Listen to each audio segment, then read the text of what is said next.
Bueno, la idea de hoy es que podamos ir terminando este módulo número 3 en términos de los planes de búsqueda. Y a mí me gustaría, sobre todo, como recuperar una de las cosas que habíamos estado observando en la sesión pasada, que era que siempre que se presenta una desaparición, pues tenemos la obligación de generar procesos coherentes, procesos que se puedan evaluar y también que las personas durante todo el proceso puedan exigir derechos, ¿no? O sea, nos parece sumamente importante también esta parte en donde las personas puedan exigir sus derechos. Y me dio la tarea un poco de enviarles el día de hoy una infografía que ocupamos durante algún tiempo. Ahora sí que levanten la mano quienes pudieron verla, quienes pudieron revisarla. ¿Sí les llegó?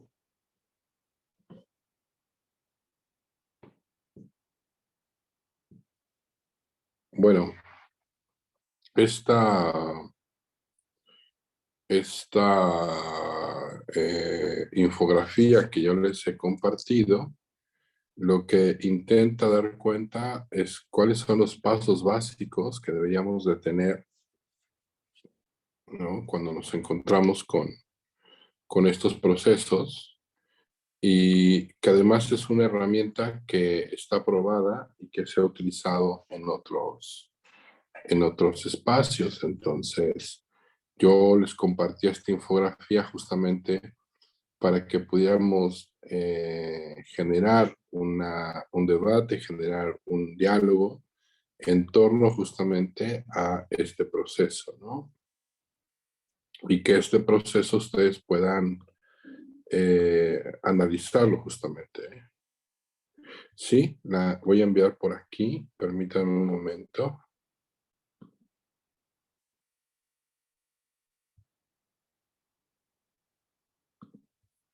Se las voy a enviar por aquí, permítanme.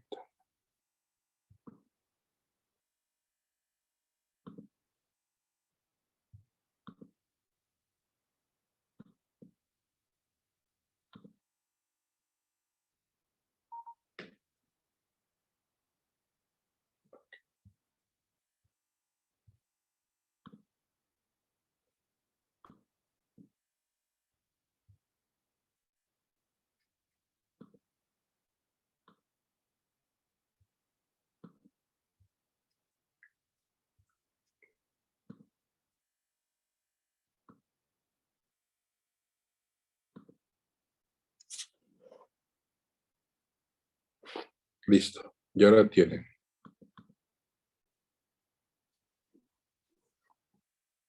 Nosotros poníamos o ocupamos durante algún tiempo esta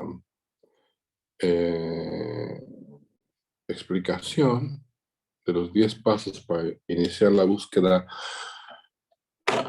de una persona desaparecida. Lo colocábamos sobre todo en términos de verificar primeramente, ¿no? Cuándo fue la última vez que estuvo en casa, indagar, preguntar, llamar, identificar, diseñar, ubicar, denunciar, difundir y persistir. Es decir, esto sobre las primeras horas de que han sucedido los hechos, y para nosotros era interesante que ustedes pudieran ver cómo hay esfuerzos desde diversas áreas o desde diversas alternativas justamente para poder trabajar el tema de la desaparición. Y que de aquí se van desprendiendo una serie de acciones que desde luego pues, van enriqueciendo el proceso de búsqueda, pero sobre todo también el proceso de documentación y del registro de la documentación. Entonces, por eso yo decía que tiene que haber coherencia, evaluación y exigencia de los derechos. En ese sentido, una de las cosas más importantes es el análisis preliminar, ¿no? Es decir, en esta etapa de la información, con la información y con los alcances de la documentación que se tenga, pues tenemos la necesidad de generar un proceso de búsqueda. Y esto se realiza con un análisis de las capacidades de la persona, del colectivo, de las instituciones que van a documentar, ¿no? Se realiza también un análisis de seguridad enfocado en los riesgos y las medidas a tomar para disminuir estos riesgos. ¿Qué quiere decir esto? Es que si sabemos que fue un asunto de una persona que enganchó a una niña, a un adolescente por las redes sociales, pues sabemos que puede haber una red criminal atrás y que esa red criminal pues puede tener acciones violentas y por lo tanto de riesgo en la búsqueda. Entonces nosotros necesitamos que ese análisis preliminar pues se centre en la búsqueda de las personas, pero también en la seguridad enfocada en los riesgos y las medidas que debemos de tomar para disminuir estos riesgos, ¿sí? Por otro lado, también en los primeros pasos necesitamos saber cuál es la logística con la que contamos, es decir, qué tipo de transporte, dónde vamos a almacenar equipos, si es así, etcétera. Entonces es muy importante esta parte. Para mí, además de lo anterior, lo más importante, creo, tiene que ver con la recolección de información, es decir, que cada una y uno de ustedes pueda obtener la mayor cantidad de información y que esta información, al ser recolectada, pues pueda ayudar a determinar la manera en que se va a buscar, pero también la manera en que más información puede ser obtenida, justo para poder ampliar la búsqueda. Entonces, la recolección de la información es profundamente valiosa y esta profundidad hay que entender que la única manera de lograrla es justamente teniendo muy claras las fuentes de información, ¿no? Que la información sea lo más, pero lo más cercana a la realidad, al espacio, a que la forma en que se obtenga esta información pues tenga que ver con cómo lo están organizando, con cómo se están, eh, eh, cómo fue el mecanismo de denuncia, los familiares, etcétera, ¿no? Y por otro lado, también eh, que toda la información, la recolección de esta información, de elementos para la etapa de la búsqueda, pero también para la etapa de la investigación. Entonces, es muy importante esto en el proceso. Recuerden ustedes que de la investigación también se pueden desprender muchos elementos y datos e información que ayudan en la búsqueda. Entonces, hay que provocar que esta información fluya y que al momento de fluir, que al momento de ser registrada, pues en el registro podamos realmente estar impactando para que tengamos mayor cantidad de información validada, pero que además al validarla, al ver que esta información puede ser utilizada para la búsqueda, pues también se nutre del proceso de investigación, ¿no? Y entonces en esto, pues hay que ser muy claros en términos de los hechos, del contexto, de cuáles son las técnicas de investigación que se van a utilizar, de cuáles son las entrevistas, los cuestionarios, en qué momento van a hacer solicitudes de acceso a la información pública, solicitudes de acceso a las redes sociales. Eh, Todo esto, pues al final de cuentas, con la finalidad de recabar información de otras fuentes y que nos pueda ayudar a nutrir la búsqueda. También se puede sistematizar esta información mediante la creación de bases de datos, que yo espero que cada uno de ustedes, como funcionarias y funcionarios públicos, ya estén trabajando sobre sus bases de datos, que tengan acceso a estas bases de datos y que justamente estas bases de datos pues, puedan ayudar a nutrir y en todo caso también a ir entendiendo este proceso de búsqueda, ¿no? Y que este proceso de los planes de búsqueda pues tiene que ver con poder encontrar la mejor manera de entender el contexto, la elaboración de la hipótesis, etcétera, ¿no? Por último, organizar la información y los materiales, ¿no? Es muy importante que esta base de datos, pues, o sea, nos ayude justamente a estandarizar y clasificar y ordenar los documentos, y que suministrar esta información para la búsqueda, pues nos ayuda, sobre todo en el momento que le damos orden, pues nos permite hacer procesos de síntesis de cómo está la investigación, de cuál es el estado de la investigación, pero también cuando se proponen algunos otros procesos dentro de la investigación y dentro de la búsqueda, nos ayuda a proyectar estratégicamente nuevas búsquedas, proponer la recolección de información nueva en algún otro lugar, a identificar quienes ya hayan trabajado y cómo lo han trabajado. Entonces, permanentemente esta parte de la búsqueda y de la recuperación de la información en la búsqueda, pues nos ayuda justamente a esto, ¿no? Hay que recordar que una cosa es el acopio de información, y esto es muy importante porque en un extremo, el acopio ordenado, sistematizado, estructurado y clasificado de los diferentes documentos que vamos obteniendo, en donde se pueden incluir entrevistas, registros, componentes de las diligencias, instrumentos, documentos de soporte, muestras biológicas, es decir, absolutamente todo. Y por otro lado está el documentar, pero entonces registrando, ¿no? Es decir, hacer un registro detallado y ordenado, sistemático de los resultados de la búsqueda y de investigación. Aquí es donde podemos tener acceso a las dos informaciones. Por un lado a la búsqueda, pero al mismo tiempo a por un lado a la búsqueda, pero también al mismo tiempo a la investigación.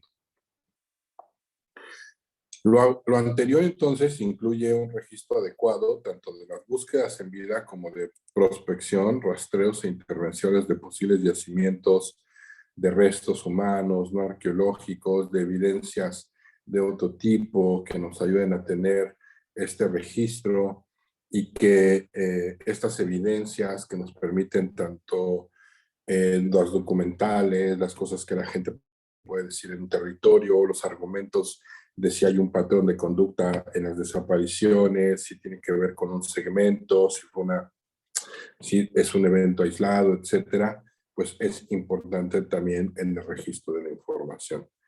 Como les decía, entonces, pues en todo este asunto, en toda esta forma de, perdón por mi palabra, en toda la forma de ver el proceso de búsqueda, el análisis del contexto ocupa una relevancia muy grande, ¿no? Porque el análisis del contexto y su relación con los planes de búsqueda, pues es básico. Sin esto es imposible poder avanzar. Y entonces aquí habría que definir, pues, qué es la construcción del análisis del contexto, ¿no? Es decir, cuando a las personas cuando empezamos a hacer una entrevista con las personas, regularmente ellas dicen, bueno, ¿y esto para qué me sirve? O sea, ¿para qué me haces tantas preguntas? ¿O por qué no sales a buscar de manera inmediata? Y creo que hay que explicarle a la gente, pero también entender desde la función pública, que identificar las funciones institucionales presentes en el momento de que ocurre una violación de los derechos humanos, identificar tanto la posible omisión como la participación o la aquiescencia de la autoridad en la desaparición es importante, abordar la comprensión sobre las causas o razones que dieron origen a una violación de derechos humanos desde la perspectiva de la desaparición, diferenciar las responsabilidades, comprender el papel de los agentes estatales como de los privados y de los públicos, y vincular dos o más hechos dentro de los patrones específicos de ocurrencia, así como identificar posibles existencias de agentes responsables, es fundamental, ¿no? Entonces, el análisis del contexto se ha utilizado en múltiples momentos, en múltiples ámbitos, Su utilidad está centrada principalmente en esclarecimiento de violaciones graves a los derechos humanos, en la determinación de responsabilidades individuales en materia de crímenes de lesa humanidad. Y cuando empezamos a ver esto, entonces podemos empezar a ver cuál es el impacto de nuestro trabajo y cómo puede ser articulado justamente esta herramienta de análisis del contexto, ¿no? ¿Cómo se relaciona esto, no? De manera específica. El análisis de contexto configura una de las herramientas más importantes para poder garantizar y proyectar el derecho de toda persona a ser buscada.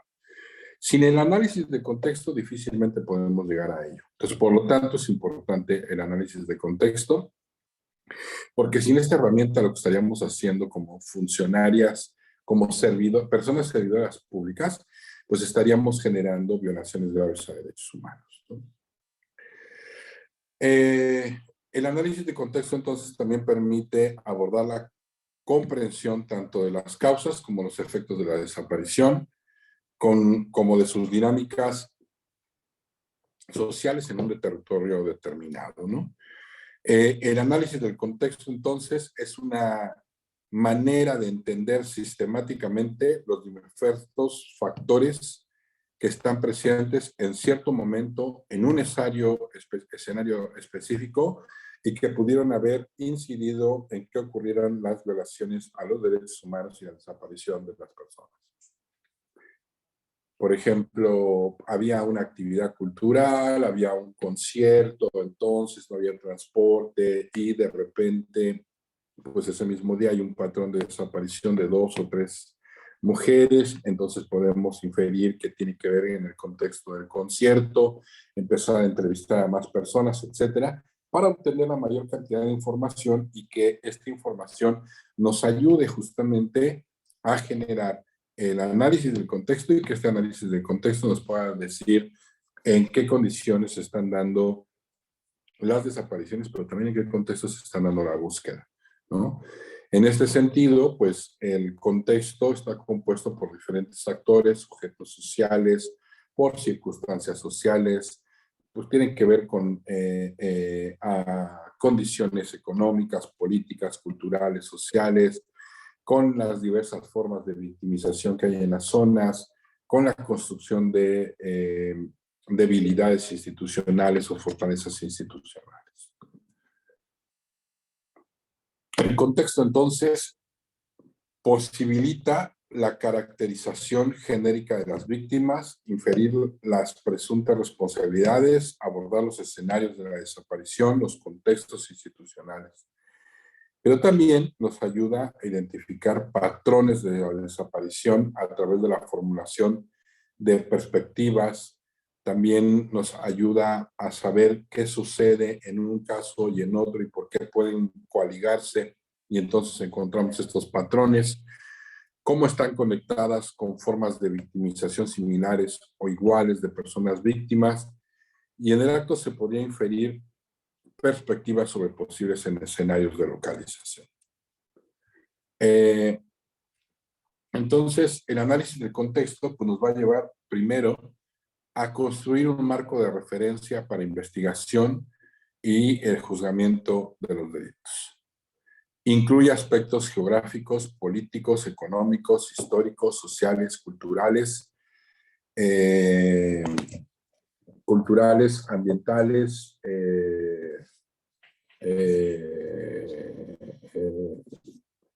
relevantes para entender la desaparición de personas. También toma en cuenta los relatos, los testimonios sobre las dinámicas que hay de la criminalidad y de las violencias vinculadas a la desaparición. En el momento, por ejemplo, que sucede en un territorio determinado, si en esos lugares ha habido en los últimos años acciones de la criminalidad organizada, pues entonces tenemos que en el análisis de contexto, pues ver justamente qué es lo que puede haber como presente de esta presencia criminal. Y por lo tanto inferir que eso tuvo un impacto en la desaparición. Debe explicar los intereses y motivos de la desaparición, el encubrimiento que la mantiene impune, y también es situacional, es decir, se refiere a un espacio acotado y a un periodo determinado, aunque esto no significa que esté aislado de otros hechos. ¿Sí? ¿Cuál es entonces dentro de este marco a ustedes como servidoras y servidores públicos? Pues hay una obligatoriedad, hay una obligación del Estado, ¿no? De hacer este análisis de contexto, puesto que constituye una herramienta para la defensa y la promoción de los derechos. Ustedes como representantes del Estado tienen el deber de investigar las violaciones a los derechos humanos y lo definen así en diversas normatividades, ¿no? Pero en particular, pues al ser una obligación estatal y un elemento exigible, implica adoptar enfoques transversales, diferenciales, de género, de interés superior de la niñez, entre otros, para desentramar las modalidades específicas de afectación y sus efectos. También el análisis del contexto nos va a ayudar a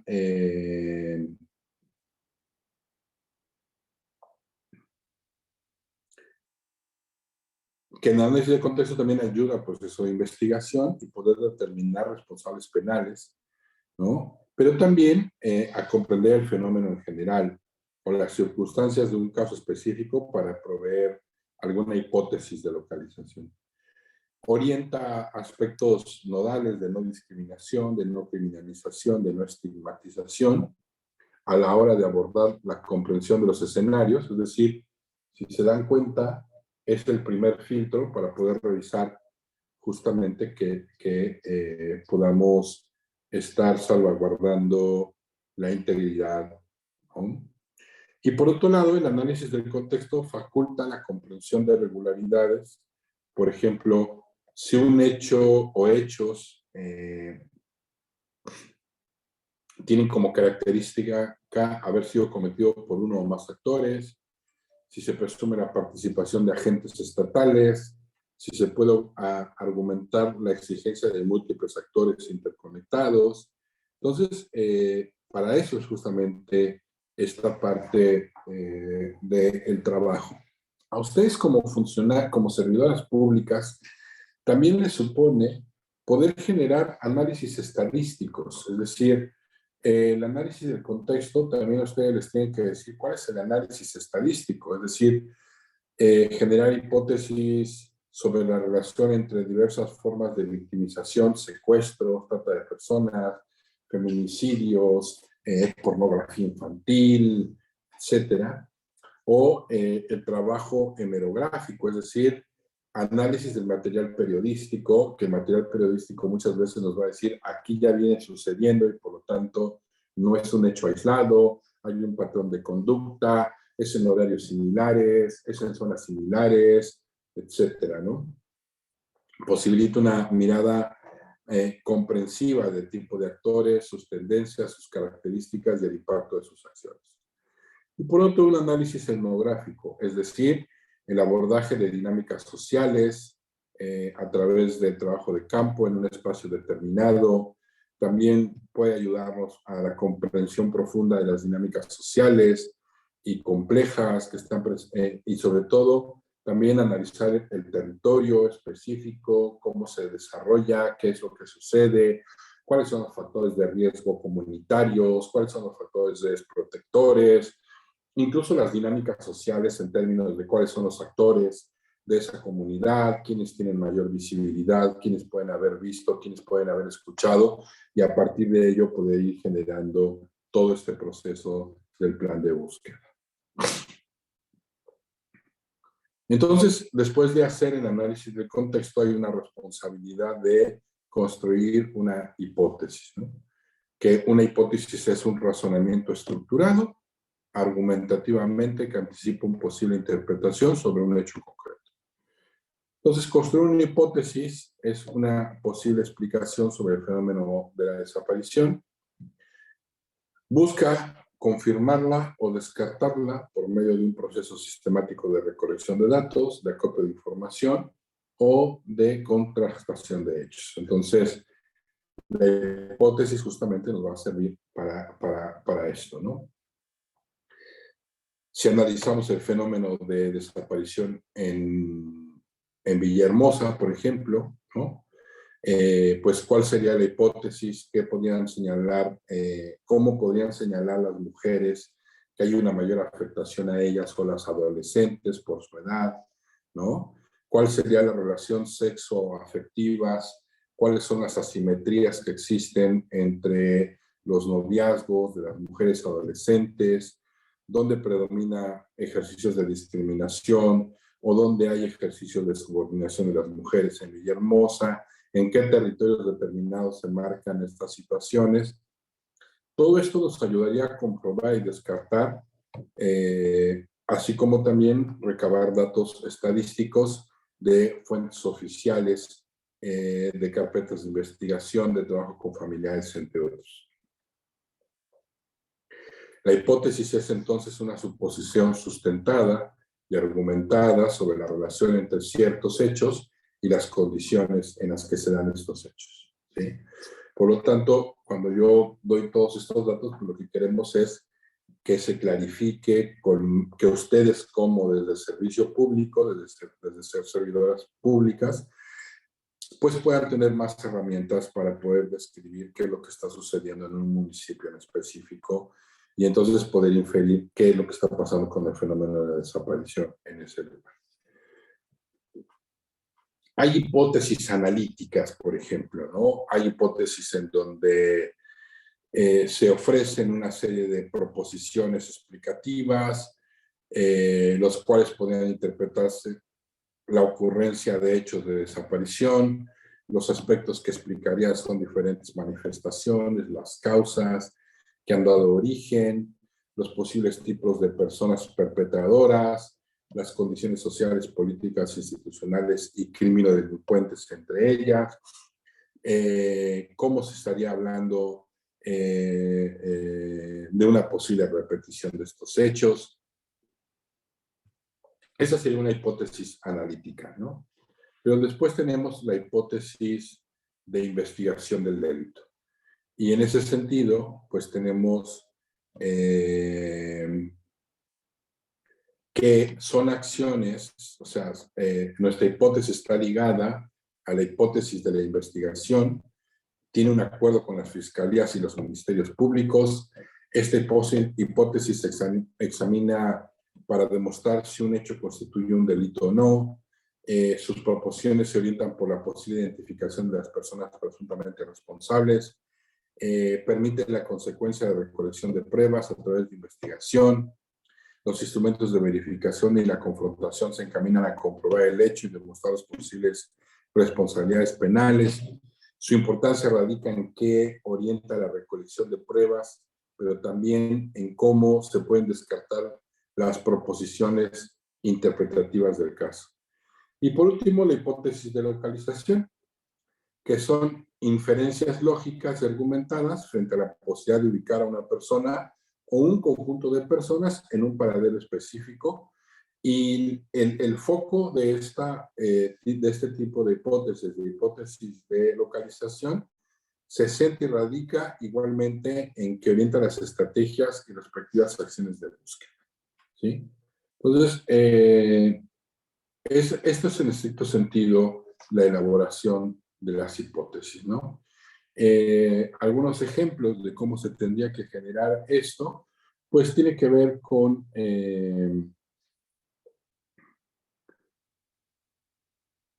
pues poder marcar qué tan recurrente es la victimización o la presencia de los hechos de desaparición en un territorio determinado. Pero también en qué contexto específico se dan. Por ejemplo, cada vez que hay, vuelvo a insistir, alguna actividad cultural o concierto, viene el fenómeno de desaparición. Entonces ya hay un hecho en concreto que nos está diciendo que cuando suceden estos conciertos algo pasa, ¿no? Entonces podríamos empezar a generar procesos de investigación. ¿Cuáles serían las causas genéricas de las formas específicas de la desaparición? También la tenemos. ¿Y cuáles son estos determinados actores en varios tipos de violencia? Es decir, que la desaparición no solo se da por un fenómeno, sino que tiene varios tipos de determinantes. Y que algunas de estas determinantes tienen que ver con la violencia de género, o con la violencia contra niñas y niños, o con la comisión de delitos de delincuencia organizada, ¿no? Entonces, por eso es importante. La hipótesis, entonces, debe partir de preguntas en tal sentido sobre qué tipo de violencias existen en un territorio determinado. Son violencias que tienen que ver con el género, o sea, violencias basadas en género, que eso permite revisar y analizar las violencias contra las mujeres y que por lo tanto la desaparición pueda estar ligada en ese sentido. Que existen violencias basadas en género y por lo tanto inciden la desaparición de mujeres, ¿no? Si es con relación a niñas y niños, entonces la hipótesis nos tiene que ayudar a construir estas preguntas básicas de ¿han desaparecido otras niñas y otros niños? Tenemos noticias de que las desapariciones están ligadas a posibles redes de pornografía o posibles redes de trata, ¿no? O explotación sexual. Entonces, ahí podemos tener justamente esta posibilidad, ¿no? Considerando el análisis del contexto, algunos ejemplos de preguntas para elaborar una hipótesis en los planes de búsqueda podrían ser las siguientes. ¿A qué tipo de desaparición nos enfrentamos en un contexto X? ¿Existe un patrón sistemático o ampliado en materia de desaparición? Los fenómenos de desaparición estarían encuadrados en una situación masiva, generalizada o aleatoria. Los casos concretos de desaparición hacen parte de una práctica continuada y recurrente o por el contrario son excepcionales. La desaparición en la localidad X está ligada a violaciones y falta de garantías de diferentes derechos humanos. Están presentes otros elementos del contexto político, social y cultural, económico, ideológico, que constituyan causas que posibiliten la desaparición. Se afecta de manera diferenciada a los distintos sectores sociales, tanto como mujeres, personas lesbianas, gays, bisexuales, transexuales, transgéneros, travestis, intersexuales, queer, asexuales y otros identificados. Hay una diferencia etaria, ¿no? Y de género en las desapariciones. Entonces, eso es lo que nos ayuda a justamente poder construir una hipótesis que después esa hipótesis nutra, ¿no? Fuertemente los planes de búsqueda.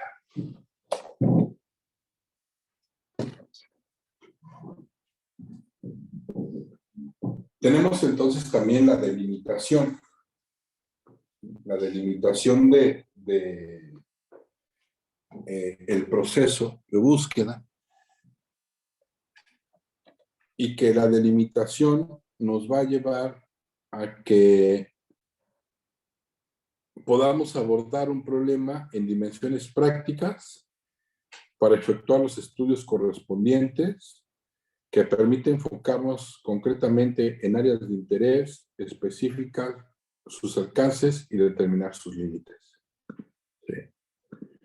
Y en ese sentido, la delimitación ayuda a establecer hipótesis claras, a abordar de forma ordenada las diferentes acciones de búsqueda e investigación. Por ejemplo, una búsqueda por patrones puede darse en una entidad federativa completa, en una región o en un municipio. Puede abordar un marco temporal reciente o aspirar a localizar casos acontecidos en el marco de la Guerra Sucia, por ejemplo, si viéramos lo que sucede en Guerrero, ¿no? Una mayor delimitación podría, en este mismo tipo de casos, abordar el tema de desaparición de mujeres, ¿sí? En cualquiera de estas situaciones, la delimitación ayuda a definir los objetivos y estrategias de búsqueda, así como los marcos esenciales de coordinación interinstitucional. Por otro lado, también tenemos la importancia de delimitar, entre otras cosas, racionalizar y optimizar tanto los esfuerzos de investigación como de búsqueda, en términos de si se cometió un delito, ¿no? Y por lo tanto, la investigación y la búsqueda tienen que estar racionalizadas y optimizar tanto los esfuerzos y los recursos. La delimitación también permite sistematizar y ordenar los análisis de contexto al proveer un marco concreto de estudio y de recolección de datos. Y ofrece un marco de actuación concreto para abordar las diferentes diferencias de búsqueda.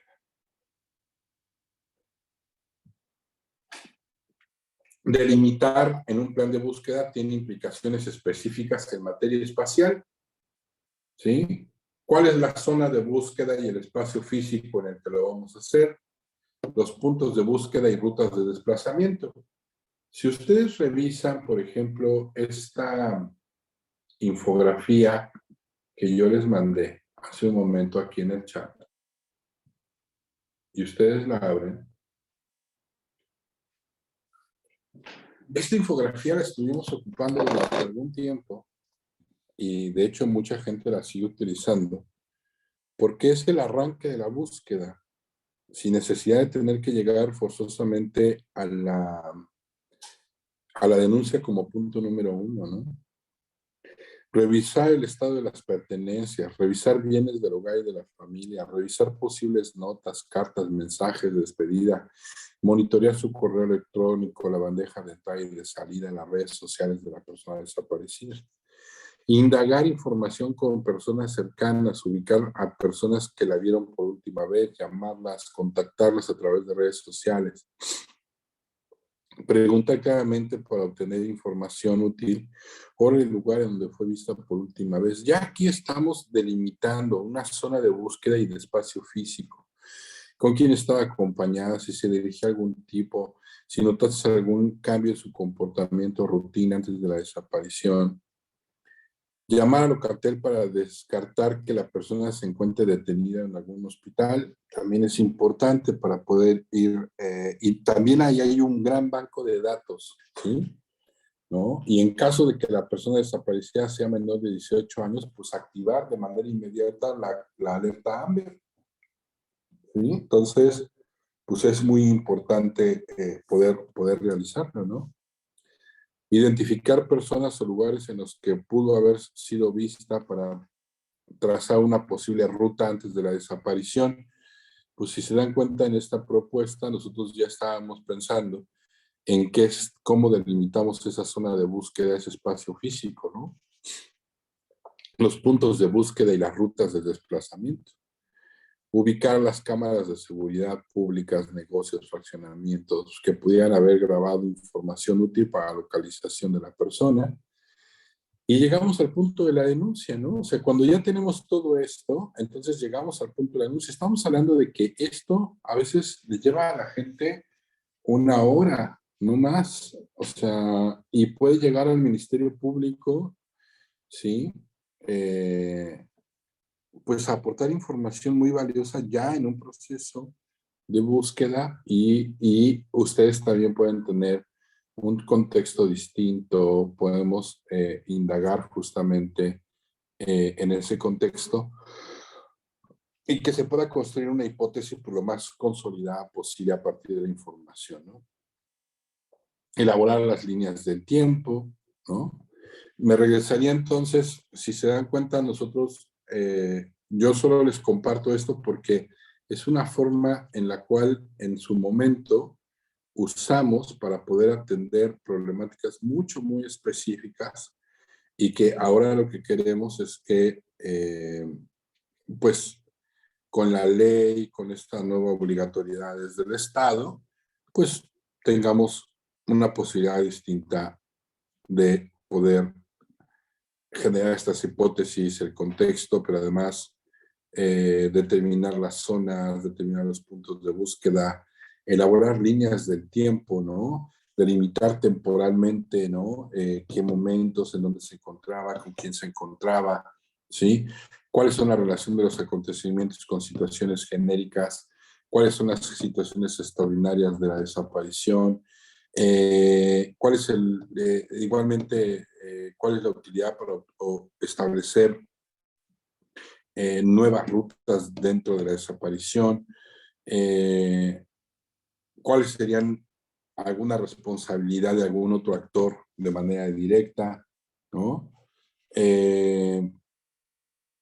Por ejemplo, hay una cosa que se nombra como los casos de corta data. La delimitación temporal puede servir para establecer un punto específico a partir del cual se intentará reconstruir la temporalidad y secuencialidad de los acontecimientos. Y por lo tanto, pues es un tiempo específico y ayuda a recrear un referente para irlo acumulando y ordenando determinados datos. Y esto ayuda a elaborar estos datos, estableciendo progresivamente una línea del tiempo de los acontecimientos.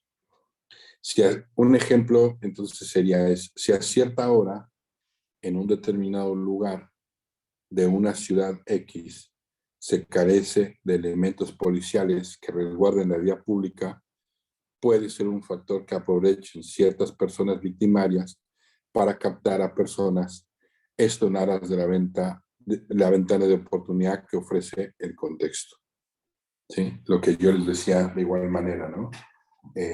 Resulta a una determinada zona en donde tenemos la presencia de redes de pornografía enganchando a las personas por redes sociales. A veces no nos damos ni cuenta, ¿no? Entonces, es muy importante poder generar todos estos mecanismos de diálogo previo con las personas que pueden ser víctimas de estos hechos, ¿no?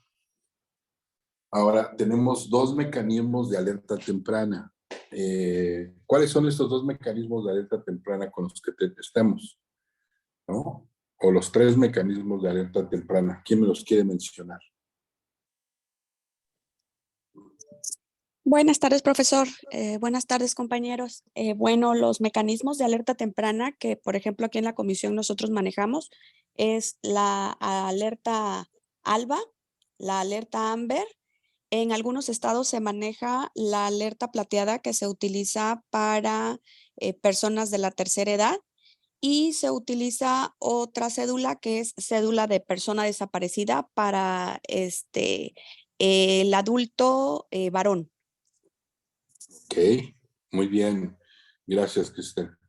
¿No? Entonces, queda claro, la alerta AMBER, la alerta ALBA y la alerta plateada también nos ayudan a acumular información valiosa, determinante, ¿no?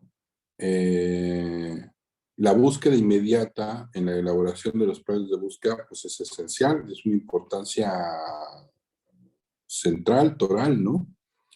En ese sentido, es importante referir los principales postulados de los mecanismos de la alerta temprana, que sobre todo va a tener como parámetro esencial garantizar una protección especial de sectores vulnerables y que precisan mecanismos de acción especial en particular, ¿no? Estos mecanismos señalan medidas especiales de protección. Su objetivo es brindar un marco regulador de coordinación interinstitucional, ¿no? Y que a partir de las múltiples tareas que se ejercen en el proceso de búsqueda, pues estas se encuentren el suministro de información sensible y de la difusión de información. En esta tarea se podrían incorporar organizaciones de la sociedad civil, medios de comunicación, el sector empresarial. Por ejemplo, establecer parámetros para la búsqueda en función de los sectores poblacionales, de poblaciones específicas.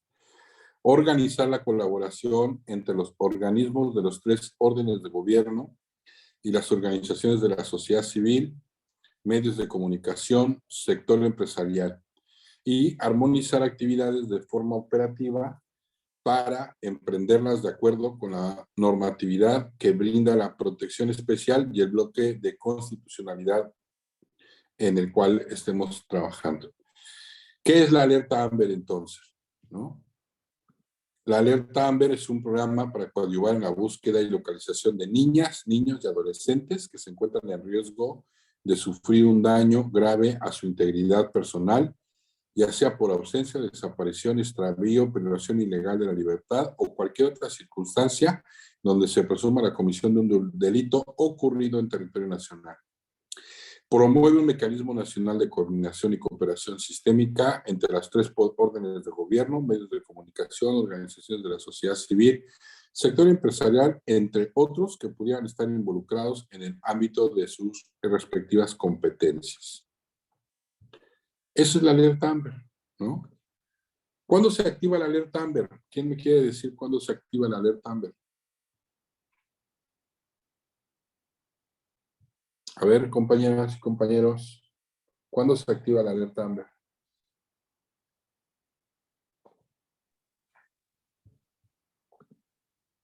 La alerta AMBER se activa, profesor, en cuanto la persona llega a poner un reporte de desaparición en la fiscalía.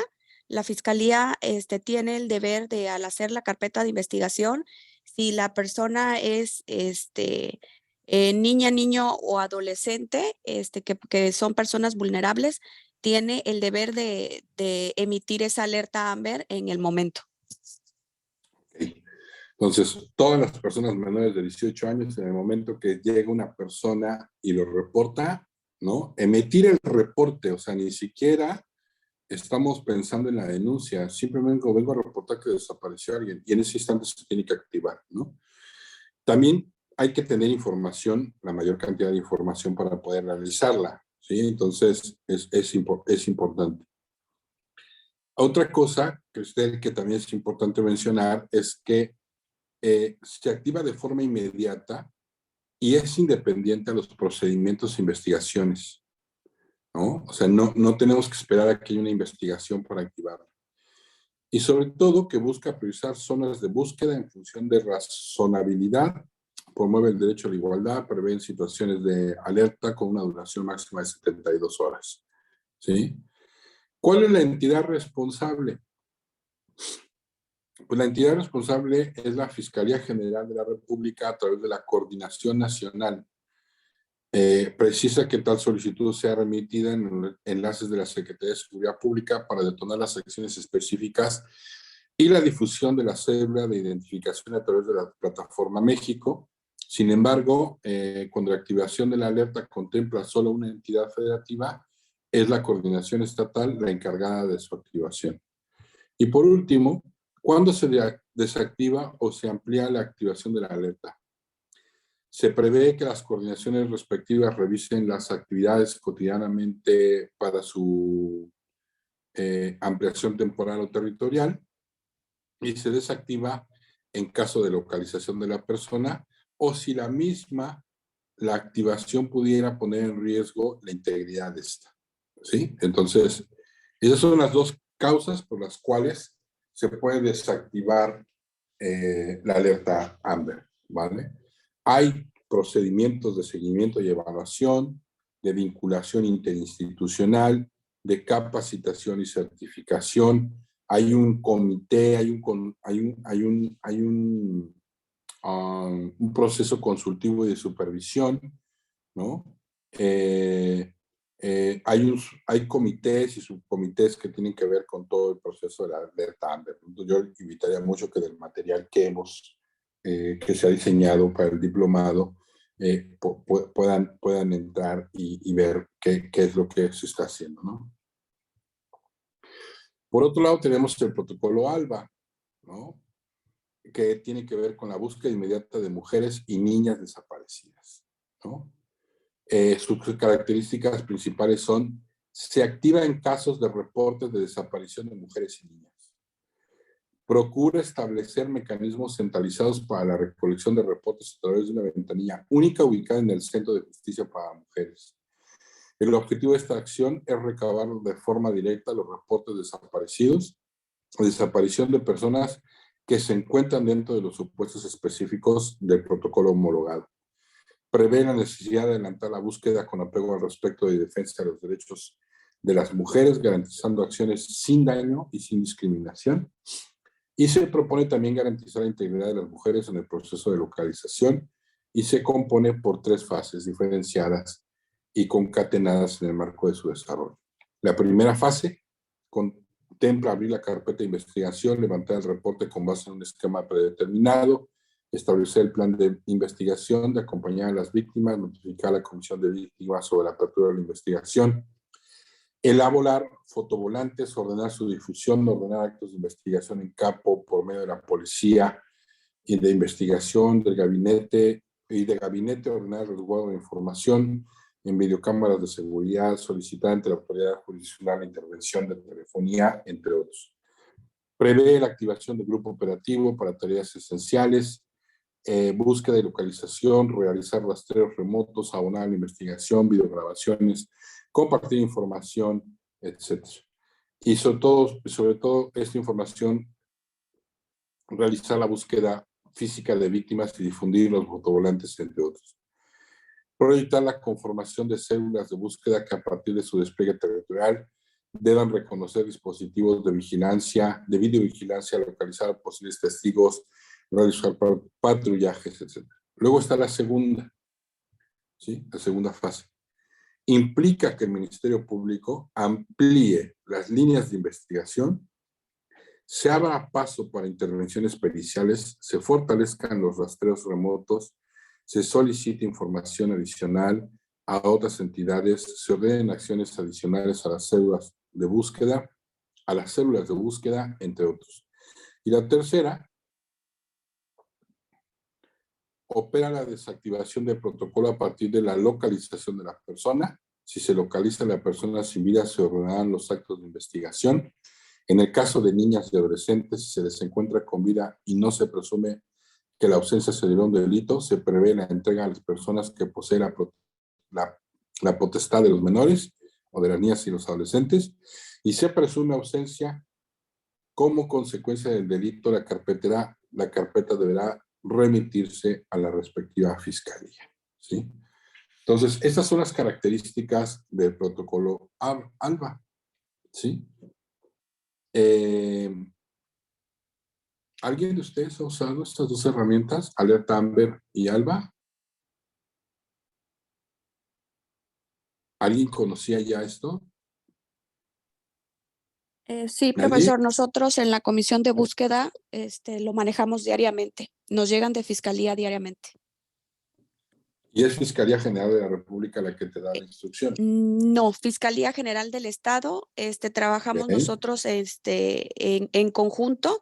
Tenemos un grupo especializado donde ahí nos emiten en cuanto está la alerta AMBER o la alerta ALBA, está emitida, ellos nos las hacen llegar vía WhatsApp y nosotros empezamos a hacer la difusión del boletín mediante los grupos especializados que tenemos en los municipios, así como también se hace la difusión radio, televisión y con las instituciones con las que tenemos convenio para hacer una búsqueda inmediata, que ese es el primer paso. Hay una cosa muy importante, Cristian, en lo que acabas de decir, ¿no? Por ejemplo, ¿por qué te las envía la Fiscalía? Porque tiene un carácter de territorialización, si no me equivoco, ¿no? No es un asunto nacional, sino tiene que ver con el territorio determinado, ¿no? Sí, es correcto. Normalmente estas nos pueden llegar a cualquier hora, sea en la madrugada, sea temprano en la mañana, o sea, nos llegan a cualquier hora. En cuanto se emite, nos las están enviando y es sobre todo para poder implementar pues lo que es la búsqueda inmediata por el asunto de que muchas veces nos dan la información de que la persona puede estar todavía dentro del territorio tabasqueño y nosotros podemos implementar rápidamente la búsqueda en centrales de autobuses, ADOs, hacerlo la manera de radio y televisión con el boletín para que la gente pueda ubicar. Y la verdad que eso nos ha ayudado bastante. Hemos tenido muchos casos de éxito. Muy bien, me parece excelente lo que acabas de comentar. ¿Quién quisiera explicarnos a qué se refiere la alerta plateada?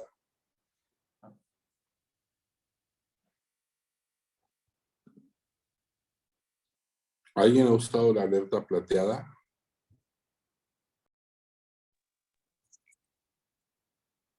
Bueno, profesor, en el caso de Tabasco no se maneja la alerta plateada, pero sí hemos tenido contacto con ellos porque hemos recibido colaboraciones de otros estados que sí manejan la alerta plateada, que es una alerta que se emite para personas, adultos mayores de 65 años, que pueden estar perdidos, extraviados, no localizados porque padecen de alguna enfermedad, porque salieron de su casa y no supieron regresar, por múltiples factores que puedan ser.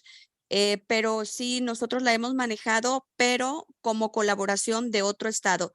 Como tal, Tabasco no maneja una alerta plateada. Ok.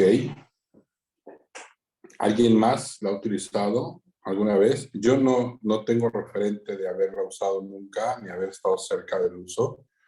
Por eso estoy preguntando, me parece que sería muy interesante. Si alguien lo ha utilizado, cómo funciona, me parece que sería muy interesante. Más allá de que se elabore una cédula, etcétera, etcétera, creo que sí sería muy interesante poder conocer a alguien que la haya utilizado para saber cuáles son las características y cuáles son las cosas a las que nos enfrentamos en el uso de la alerta plateada, ¿no? Como bien lo decía Cristel, pues es una herramienta para la búsqueda de personas mayores de 65 años, ¿no? Ayuda a sistematizar la búsqueda inmediata, ¿no? Es un tema de coordinación interinstitucional para la búsqueda y localización y reintegración de estas personas. Tiene que ver con que se prevé su activación a partir del reporte telefónico o a los números oficiales de las respectivas entidades o por medio de denuncia ante el Ministerio Público. Y funciona elaborando una cédula de identificación, se difunde a través de diferentes medios de comunicación e instituciones, y se construyen grupos multidisciplinarios con las comisiones locales de búsqueda, las fiscalías especializadas, las secretarías de seguridad pública, el Sistema Nacional para el Desarrollo Integral de la Familia, procurando una óptima división de tareas y un accionar efectivo. En algunas entidades federativas se han propuesto iniciativas como la entrega de manillas para ciertas personas de la población mayor susceptibles de extraviarse y así facilitar su pronta localización. Entonces, bueno, como podemos ver, tenemos tres herramientas. Una herramienta que focaliza su acción en niños y adolescentes. Otra herramienta que focaliza todavía más en mujeres, en niñas y en mujeres adolescentes. Y otra herramienta que focaliza en las personas adultas mayores, ¿no? Como grupos de población de atención prioritaria, pues es importante justamente este proceso de saber que estas herramientas están ahí y que son herramientas que sirven fundamentalmente para la búsqueda de las personas de manera inmediata, ¿no? Lo mejor que nos puede pasar es eso, es poder tener una acción coordinada y a partir de ello, pues ir fomentándola, ¿no?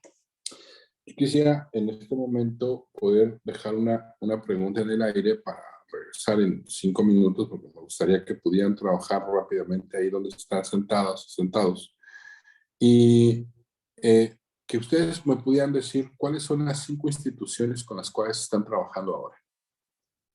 Es decir, ¿en dónde está la colaboración interinstitucional en este instante desde el espacio en el cual se están desarrollando?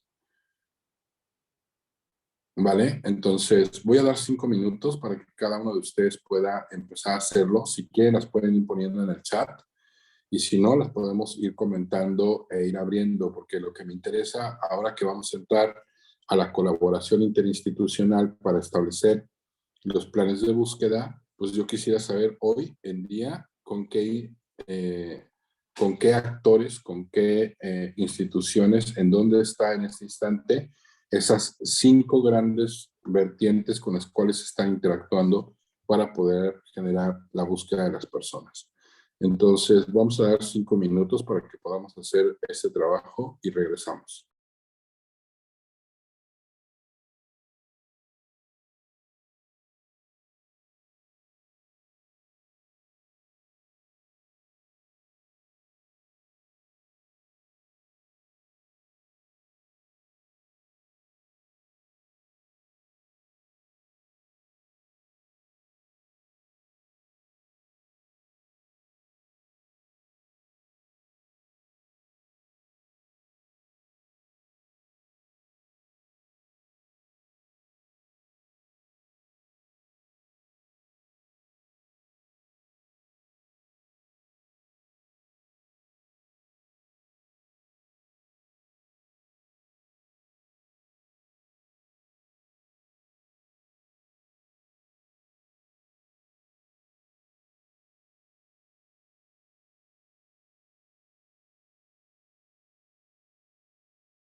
¿Listo? ¿Cómo les fue en el ejercicio? ¿Cómo están ustedes con sus diversos actores? ¿Quién quisiera compartirnos? Bueno, profesor, en el caso de la Comisión del Estado de Tabasco, tenemos el Sistema Estatal de Búsqueda de Personas, que él está formado por lo que es la Fiscalía General del Estado, en sí la Fiscalía Especializada de Búsqueda,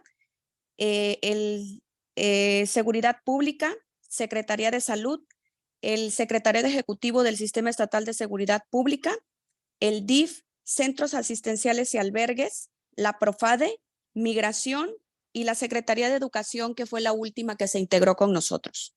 Esas son las instituciones que forman nuestro Sistema Estatal de Búsqueda de Personas.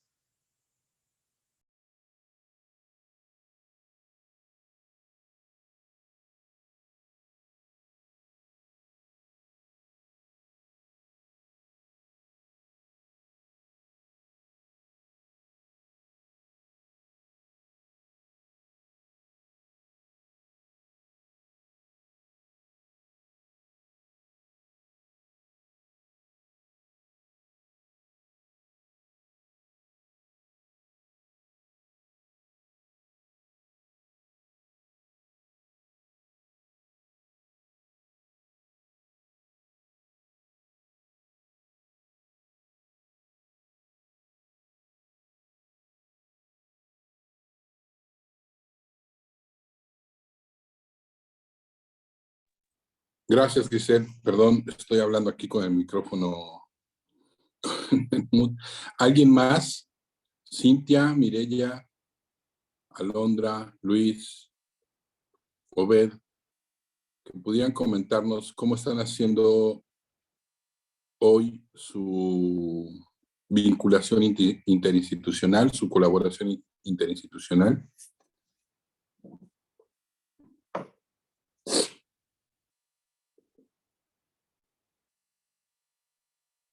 Nadie. Bueno, Giselle, muchas gracias por la aportación.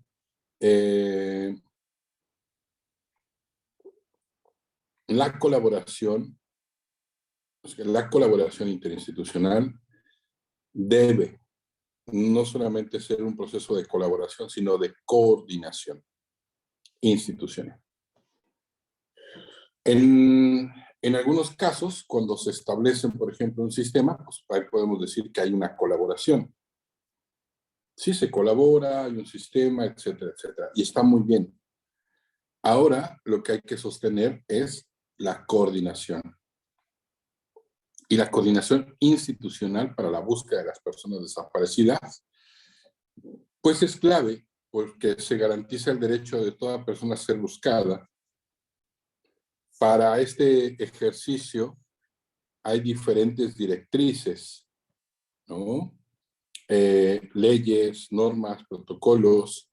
Además, esas especificidades pues tienen que ver con cómo se remite a 3 núcleos básicos de la política pública esta intencionalidad. Primero, implica la promoción, desarrollo y aplicación de diferentes herramientas tendientes a garantizar el óptimo funcionamiento de las interacciones administrativas. La adecuada división de las tareas y la planificación de acciones con plena conciencia del lugar de cada institución.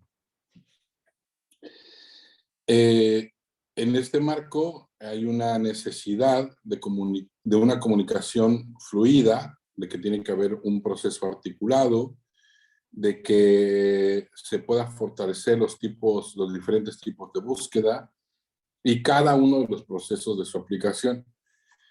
Se requiere, por lo tanto, iniciativas para la transmisión de información, la coordinación en el despliegue territorial, cómo nos coordinamos en el territorio, en un adecuado tratamiento de las víctimas a lo largo de cada tramo específico. No podemos tener en la fiscalía o en la unidad de búsqueda una forma de tratarlas y en la Guardia Nacional otras, ¿no? Necesitamos que todo el mundo entienda cuál es el mecanismo, el proceso y sobre todo el actuar frente a las víctimas para no revictimizar o violar nuevamente sus derechos. Hay tramos específicos de responsabilidad para cada uno de los actores. Tiene que haber un aporte concertado de recursos humanos, de recursos materiales, de recursos económicos en los diferentes operativos de búsqueda. Y también, en segundo plano, la coordinación interinstitucional implica un profundo proceso de diálogo, de interacción entre la búsqueda y las labores de investigación. Si la unidad de búsqueda va por un camino obteniendo información, nutre la investigación y la investigación de igual manera. Y eso es coordinación interinstitucional. Si en la investigación encontraron información a través de sus herramientas de investigación y no son proporcionadas a la unidad de búsqueda para poder ampliar o redefinir el plan de búsqueda, en ese momento lo que está pasando es que se está generando una violación al derecho. Y esa violación de derechos de la persona que está siendo buscada, pues entonces también tiene un proceso de exigibilidad. Es muy importante que las fiscalías entiendan esta parte y que no vean como órgano coadyuvante a las unidades de búsqueda, porque no es un órgano coadyuvante, los dos tienen y son obligados. Pero además de eso, que esta coordinación también se revise en términos de que si no existe esa coordinación, se pone en riesgo encontrar a la persona con vida a veces, ¿no? Entonces, necesitamos justamente que se entienda esa parte. Tercero, en el terreno de la planificación de la búsqueda, la colaboración interinstitucional implica una adecuada proyección de las tareas, así como la identificación de las respectivas estrategias de coordinación en cada paso. ¿Sí? En este plano, entonces, habría que encontrar algunas diferencias sustantivas, ¿no? No es lo mismo una articulación requerida en casos de desaparición de mujeres, donde se implica la necesaria participación de las fiscalías que atienden temas de género, que es lo que podría ocurrir en un posible caso de secuestro de un hombre mayor. Son dos situaciones distintas, ¿sí? Y por lo tanto, necesitamos tener derivado de la colaboración institucional, pues que implica una adecuada proyección de las tareas y no simplemente decir que vamos a hacerlo en conjunto. No es un asunto, no es un tema de ánimo solamente, sino de realmente analizar las capacidades y también el marco jurídico que regula cada una, ¿no? Entonces, en este sentido, la localización de una persona desaparecida, pues tiene que ver con la debida diligencia. Y por lo tanto, la realización del plan de tramo que compete a cada institución tiene que ver con el nivel de responsabilidad de cada institución. Y también con una adecuada proyección de trabajo con otras instituciones para coadyuvar en la localización de una persona. Por lo tanto, es más evidente que en la búsqueda de las personas, la alerta AMBER o el protocolo ALBA, se orienta tanto a la creación de grupos operativos y células de búsqueda, además de tareas específicas. Fíjense cómo dos herramientas como la alerta AMBER y el protocolo ALBA empujan a la implicación de diversas instituciones y con funciones que deben de converger y que esta forma de converger procura una localización efectiva, ¿sí? Por ejemplo, en el caso de una desaparición ocasionada presuntamente por un secuestro, es evidente que todo el proceso de negociación y búsqueda requiere de una orientación adecuada para salvaguardar la vida e integridad de las víctimas, ¿sí? Y hay un marco que regula, que es la ley de atención y apoyo a víctimas directas e indirectas del delito de secuestro, en el caso, por ejemplo, de la Ciudad de México. Pero en temas de trata de personas se debe actuar con apego total a la situación de la víctima para no ponerlas en riesgo en las respectivas búsquedas, es decir, que la búsqueda no termine siendo un riesgo para estas personas que están siendo víctimas, ¿no? Las mujeres víctimas de delitos de género en relación a situaciones sexoafectivas en ocasiones deciden salir de su hogar, resguardarse, pero también a veces podemos encontrar organismos de la sociedad civil que ayudan a que estas personas salgan de su casa y muchas veces, si bien está dada la motivación, necesitamos resguardarlas en algún albergue público, ¿no?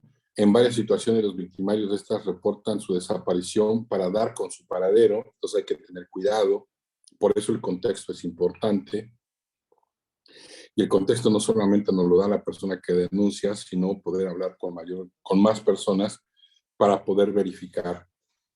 Por tal motivo, en estos casos, el interés superior de la víctima es resguardar su integridad, por lo que la localización no la debe poner en riesgo, en cuyo caso la adecuada transmisión de información a las autoridades primarias, por ejemplo, de la Secretaría de las Mujeres, debe hacerse con las restricciones debidas para que no revelar el paradero de la persona reportada como desaparecida. En síntesis, la coordinación en tanto una dimensión operativa también es una dimensión estratégica destinada a garantizar el derecho de las víctimas. La adecuada planificación de esta coordinación y puesta en marcha es una cuestión que implica que en la cotidianidad podemos identificar cuáles son las necesidades en función de las características esenciales de cada caso y que por lo tanto tengamos una proyección, una construcción estratégica para garantizar la adecuada labor de búsqueda. Pues bien, en todo sentido, en este proceso de la búsqueda, de generar los planes de búsqueda, pues nosotros también tenemos que estar teniendo claridad que el diseño, ¿no? El diseño del plan de búsqueda, pues atraviesa justamente estas diversas acciones, ¿no? Ahora, ¿cuál es porque ya vimos como estas características, pero ahora lo que hay que empezar es pues construir las rutas, ¿no? ¿Cuáles son las rutas de la desaparición? ¿No? ¿Cuáles son estos escenarios? ¿Dónde podría encontrarse?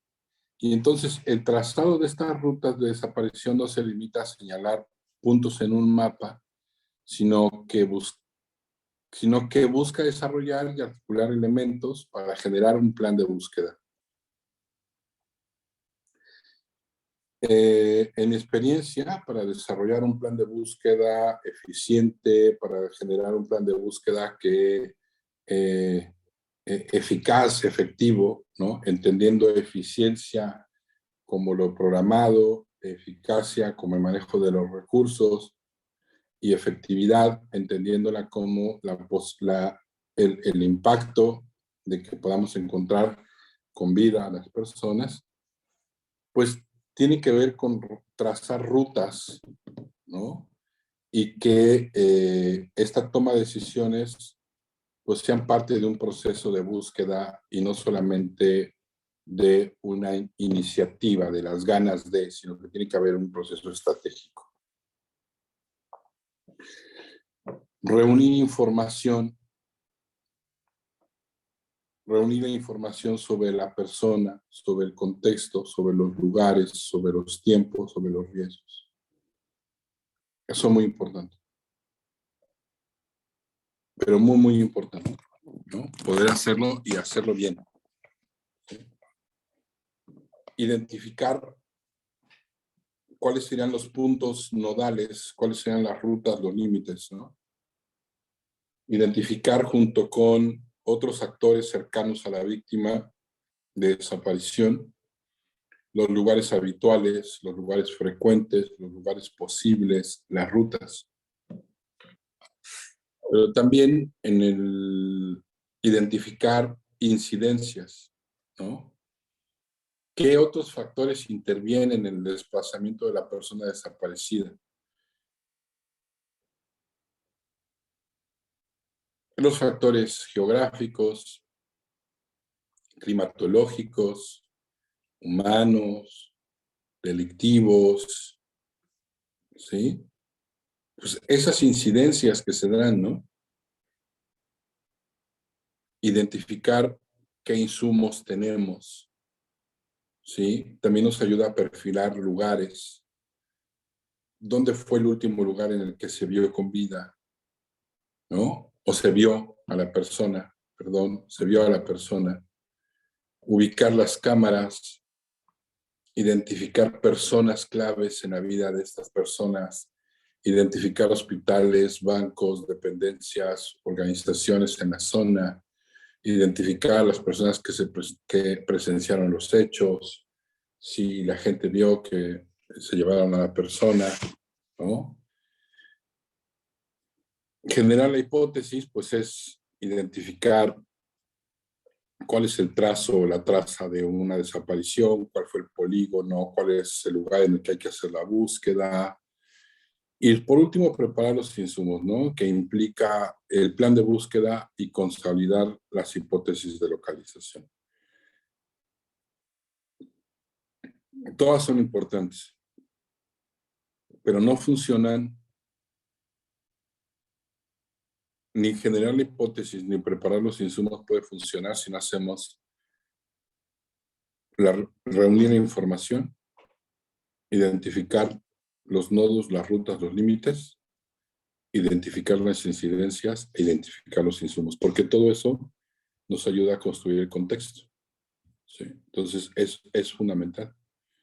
Entonces, reunir información, pues, ¿qué tipo de riesgo existe en la zona donde sucedieron los hechos? ¿No? Y reunir información sobre la persona desaparecida, las circunstancias de su desaparición, pues nos permite tener un contexto con el cual se puede trazar la ruta de la desaparición y desarrollar el plan de búsqueda, ¿no? Saber el análisis del contexto habitualmente parte de la información que se halla en los distintos registros de las autoridades. Si hay un riesgo moderado, pues este tipo de riesgo existe cuando hay poca información sobre las personas y los hechos, ¿no? Si se identifica la posibilidad de que haya un problema de comunicación entre las personas desaparecidas y quienes lo buscan, quienes la buscan. Aquí pongo un ejemplo, muchos adolescentes cuando tienen algún problema con los padres se ausentan de casa, entonces encontrarlos pronto pues implica ponerlos bajo resguardo porque el riesgo es mayor estando en la calle, entonces es muy importante que no se potencien los factores de riesgo, es decir, discusiones en casa, más crimen organizado en la calle, cuando se cruzan y se juntan, potencian el riesgo para esa mujer adolescente, ese hombre adolescente. La persona desaparecida va con demora a alguna actividad sobre la cual tiene certeza, ¿no? Entonces, sí es muy importante. Perfil riesgo alto, pues el riesgo alto de una desaparición está dada particularmente por las características de las personas. Cuando se trata de niñas, niños y adolescentes, cuando se trata con personas con discapacidad, se trata de personas mayores, se trata de personas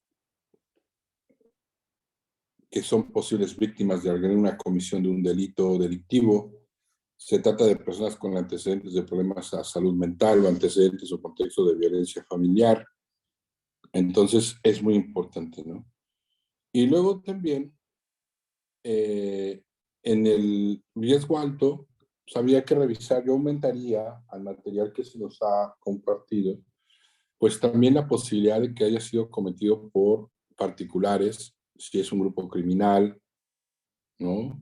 O si es la autoridad, ¿sí? Si es una célula de un grupo criminal o si es la célula de un grupo policíaco establecido en un municipio, en el estado, o de alguna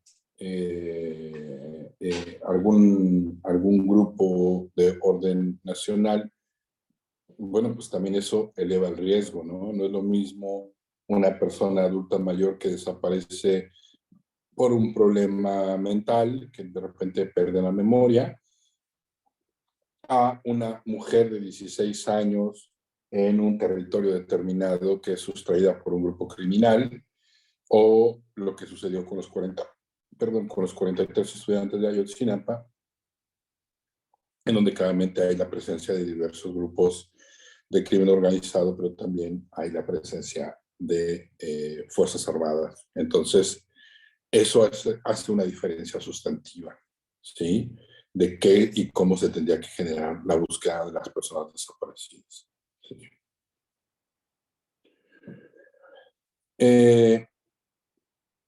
Poner enfoque en todos los casos, pero sí analizando este nivel de riesgo. Por ejemplo, también la desaparición de niñas, niños y adolescentes, es posible que no sea que la distancia que recorrió una niña, un niño o un adolescente en alguna zona no sea tan larga, pero cuando se trata de un posible caso de desaparición en que intervienen otras personas, el riesgo se incrementa. Entonces, por un lado está la persona que siendo niña, niño, adolescente, se ausenta de su casa, se sale de su casa por la discusión que hubo en ella, o que iba saliendo de la escuela, pasó una camioneta y simplemente vimos que se llevó una niña y esa niña ahora está desaparecida, ¿no?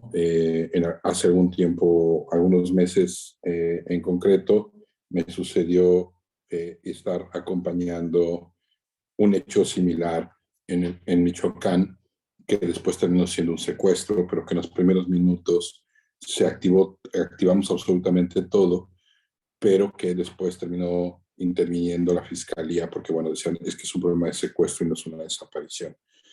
Por desgracia, hasta ahora, esa niña de 14 años sustraída de la puerta de la secundaria no ha regresado a casa, ¿no? Entonces, pues es importante, ¿no? Esto que les estoy comentando, ¿no? En síntesis, pues esta etapa que tiene que ver con reunir la información, pues tiene que ver con los datos generales, la pertenencia a algún grupo de atención prioritaria, las condiciones de salud a considerar, actividades que realiza, entre otras, el contexto, implica identificar factores que pudieran indicar si se trata de una ausencia voluntaria o involuntaria, ¿no? Si, por ejemplo, identificar si hay antecedentes de violencia en el núcleo familiar o en la pareja, tener claro cuáles son los lugares en los que se mueve, se desenvuelve, tiene que ver con información relativa a lugares habitualmente, se dirige a los caminos que siguen en su vida cotidiana, los momentos en que se tuvo conocimiento de una identificación positiva en la persona en algún lugar y los factores que podrían incrementar la vulnerabilidad de las personas, ejemplos, su edad, su discapacidad, su género, entre otros. Todo esto aumenta la capacidad, la posibilidad de riesgo. Identificar nodos, rutas y límites. En ese sentido, pues los nodos tienen que ver con todas las personas, la explicación es que todas las personas tenemos espacios para distintas actividades. La escuela, el lugar de diversión, el lugar donde nos reunimos con la pareja, el lugar, incluso el restaurante, el gusto, ¿no? Alguna vez una persona decía, bueno, pero ¿qué querían comer hoy? ¿No? Entonces la señora decía, él quería comer tacos. Entonces, los tacos a los que vamos siempre están en tal zona. Y llegar al lugar y decir, sí, vimos que se estaba estacionando, pero de repente ya no lo vimos. Entonces ya sabíamos que ahí habían visto el vehículo de esta persona desaparecida y que desde ahí podíamos empezar a pensar, pero ¿cómo se construye desde un gusto? ¿Sí? Pues por eso es importante poder entrevistar y encontrar estas condiciones habituales. Las rutas, ¿no? Que existen rutas, cuáles son los trayectos, los caminos, las calles, los caminos que permiten de uno a otro encontrar a la persona, cuáles son estas rutas, cuáles son estos trayectos, entonces también es importante, y los límites, ¿no? Dentro de estas rutas, de estos nodos, pues vamos a tener que construir un límite para delimitar una frontera física, una zona, una barda, un río, algo que nos ayude a delimitar la zona en la cual la persona se podía mover, ¿no? Entonces, es muy importante, pues, cuáles son los lugares habituales, ¿no? Los espacios a los que siempre se acude, por ejemplo, los domicilios, la escuela, el trabajo, esos serían los espacios frecuentes, los lugares de esparcimiento, domicilios de amistades o de familiares, los lugares posibles, los que están relacionados con los intereses o las actividades de la persona, y las rutas que implican los caminos o medios de transporte que utiliza o podría utilizar la persona para dirigirse a un espacio a otro, ¿no? Por ejemplo, si está utilizando la tarjeta, si en sus estados hay algún tipo de transporte público que use una tarjeta en específico, pues se puede rastrear, ¿no? Etcétera. Entonces, es muy importante también esta parte. Identificar las incidencias, ¿no?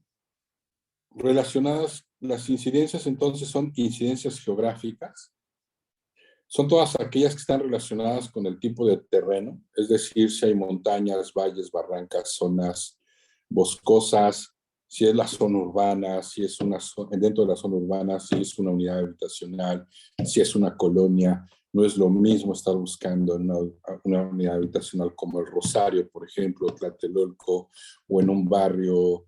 Entonces sí es importante las incidencias geográficas que pueda seguir una persona para moverse entre distintos lugares. Después, las incidencias climatológicas, las condiciones ambientales o meteorológicas que pueden influir en las rutas seguidas por una persona para moverse entre distintos, ¿no?, destinos. Por ejemplo, una mujer que desaparece en la ruta hacia Ecatepec, pero ella venía en el metro, entonces hubo una incidencia climática en donde el metro se inundó, las personas tuvieron que salir, que bajar, en qué estación bajó, si se fue vista ahí, qué tipo de cámaras tenemos, ¿no? Por ejemplo, las incidencias humanas, ¿no? Situaciones que podían motivar a las personas a salir de sus espacios habituales de manera temporal o definitiva. Algunos días podían ser migraciones, turismo, eventos culturales, recreativos, desplazamientos, situaciones de violencia, entre otros, y las incidencias delictivas, ¿no? Zonas en las que se ha identificado mayor actividad criminal o comisión de los delitos, ¿no? Entonces es importante identificarlas, ¿no?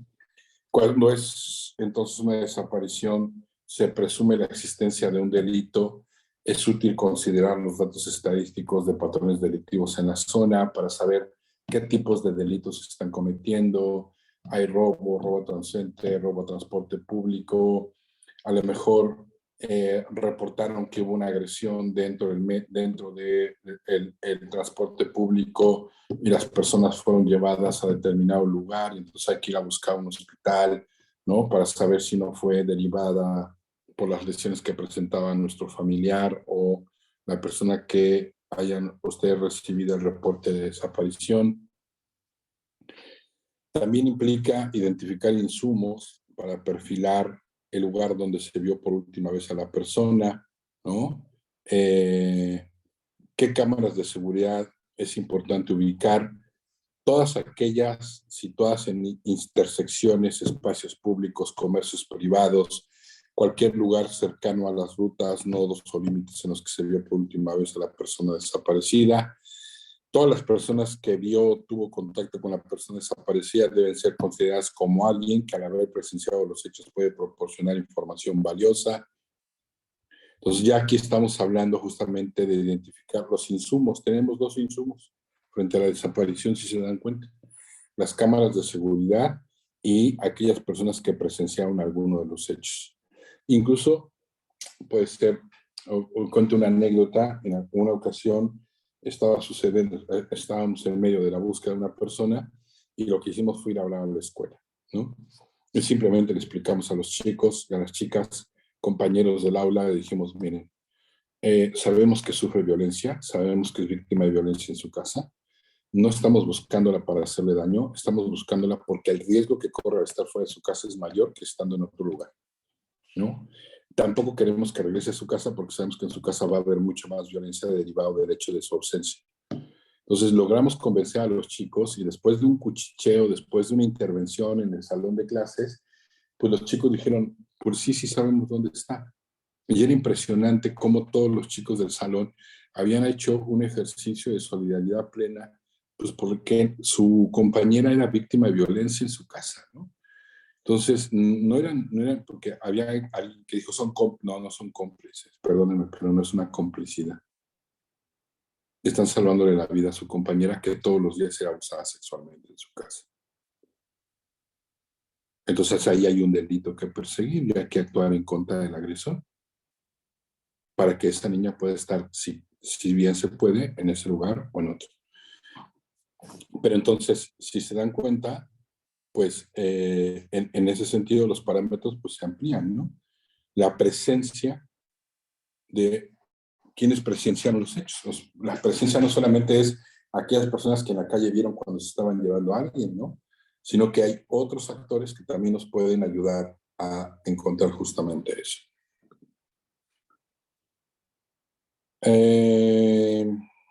Identificar incidencias, generar la hipótesis. Entonces, pues la hipótesis tiene que ver con qué sucede en casa, cómo es el esparcimiento, cuáles son los amigos, cuál es la escuela, después de la escuela, qué otro lugar de esparcimiento tiene, cómo es la familia, ¿sí? Y entonces ahí podemos ver cuáles son los límites, cuáles son las rutas, cuál es el nodo, lugar donde se le vio por última vez. Y hay una serie de simbologías que son muy importantes, ¿no? ¿Cuál es el radio de la búsqueda, no? Su paso turístico, si es un bosque, si es una zona industrial. Es muy importante, ¿no? Definir el radio, definir un polígono, pues también tiene una serie de características con base a la estadística, a las aproximaciones teóricas, ¿no? En función de esto podemos ir construyendo muchos más indicadores de los nodos y las rutas y el límite, porque la hipótesis pues también nos tiene que llevar justamente a eso, ¿no? Al polígono de la búsqueda. ¿Cómo está el polígono? ¿Qué características tiene el polígono? Y a partir de ello, pues poder trabajarlo, ¿no?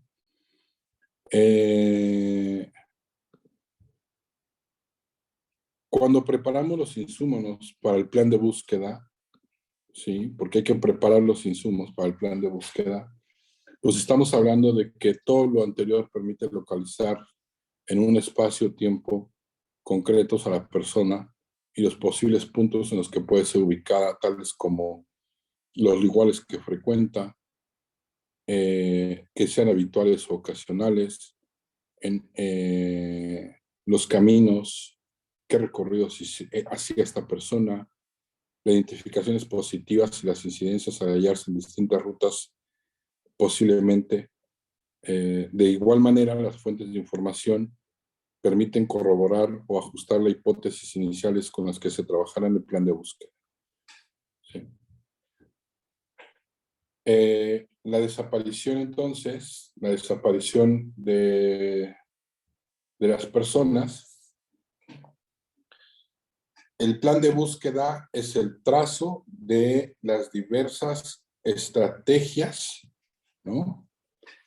Interinstitucionales, individuales, en coordinación con la sociedad civil, en coordinación con los empresarios, en coordinación con otros actores, con los familiares, con las colectivas, con los colectivos, etcétera. Es ahí en donde está la discusión de cómo se puede generar este plan de búsqueda para tener una mayor capacidad institucional, para tener una mayor capacidad de la propia búsqueda y poder encontrar a las personas que están desaparecidas.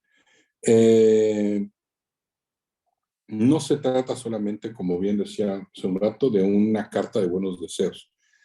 Esta acción interinstitucional, esta acción coordinada, en donde diversos actores puedan participar para poder ir evaluando, para poder ir documentando, para poder ir viendo si no se están violando otros derechos, pues tiene que ver con poder llegar al fondo y poder encontrar a las personas con vida.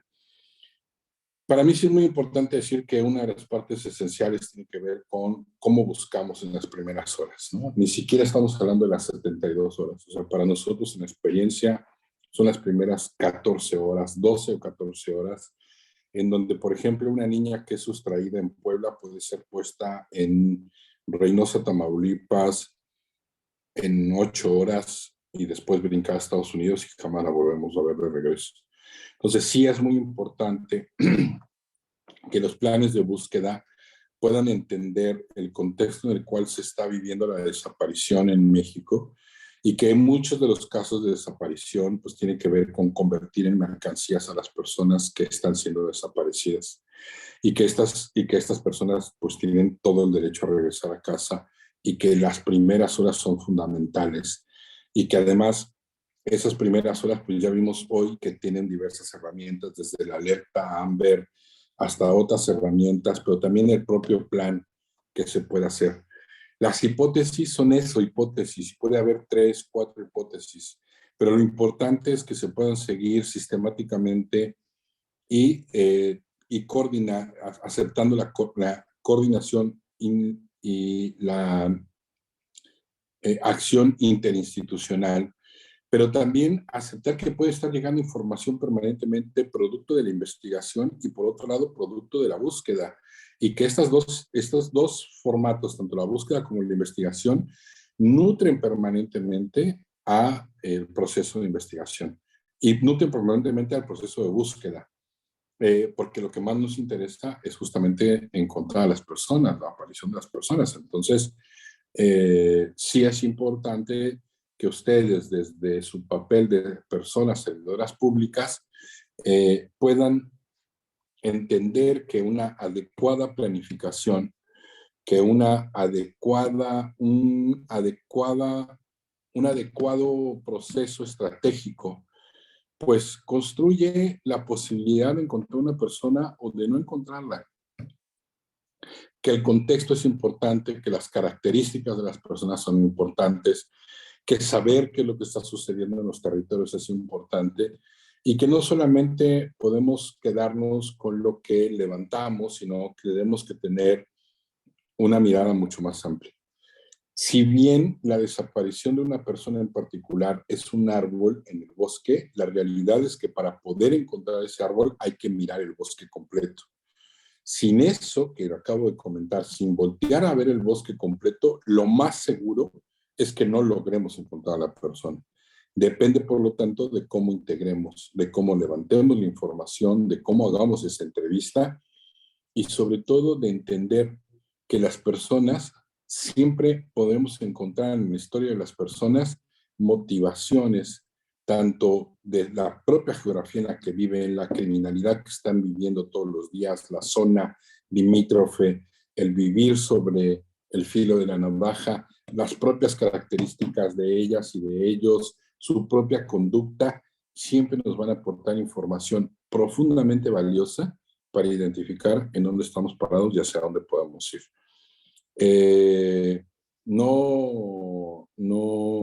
Más bien cabe mencionar que al final de cuentas, desde mi experiencia, lo más importante es cómo podemos reunir toda esta información, cómo esta información nos tiene que ayudar a trazar estrategias, cómo la información más valiosa para la búsqueda de unas personas tiene que ver con la persona, con todas sus características, con intentar entenderla lo más profundamente, con el contexto que está viviendo, con los lugares que ella frecuentaba o con las personas que frecuenta, con cuáles son sus tiempos, cuáles son los riesgos que esta persona se ha atrevido a vivir o que la propia vida ha permitido que ella viva.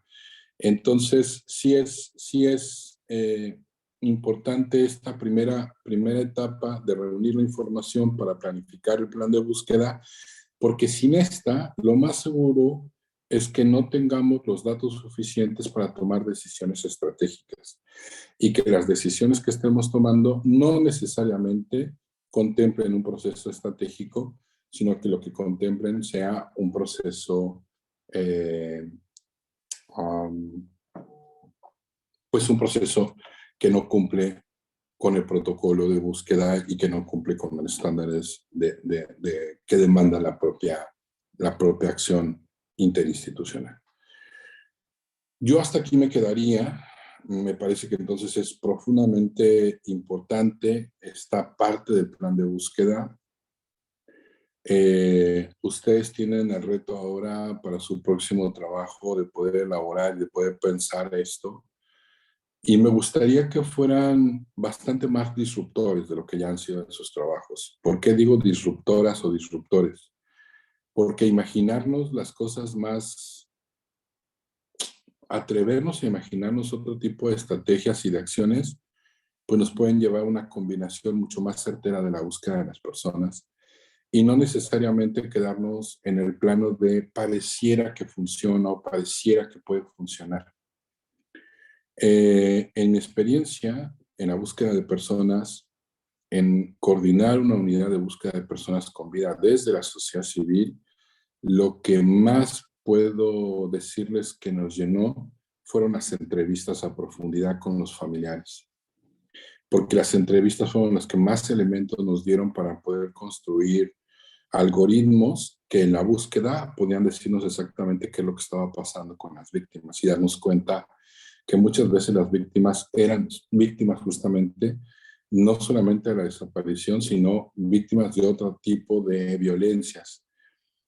Quizás porque nosotros nos centramos muchísimo en aquel momento en atender la fenomenología de la desaparición de adolescentes, de mujeres adolescentes particularmente, pero eso no quiere decir que no podamos seguir pensando en cómo establecer otro tipo de trabajo y de trascender, al final de cuentas, de trascender en la búsqueda de las personas, generando una estrategia mucho más ordenada, conforme a que respete los derechos humanos de las personas, que no revictimice, pero sobre todo que provoque que ustedes como personas servidoras públicas interactúen en coordinación. Eso es mucho más profundo en el trabajo que imaginarnos cumplir a cabalidad un protocolo. Porque a final de cuentas, lo más importante es que ustedes generen una estrategia centrada en la ley y en el protocolo, pero que en el centro está la persona a quien estamos buscando, para que regrese con vida y que podamos estar empezando a decir que sí estamos logrando encontrar con vida y que estamos disminuyendo el delito de desaparición. Así que bueno, pues muy buenas noches. Yo hasta aquí me quedaría y gracias por su tiempo. Gracias, profesor. Excelente noche para todos.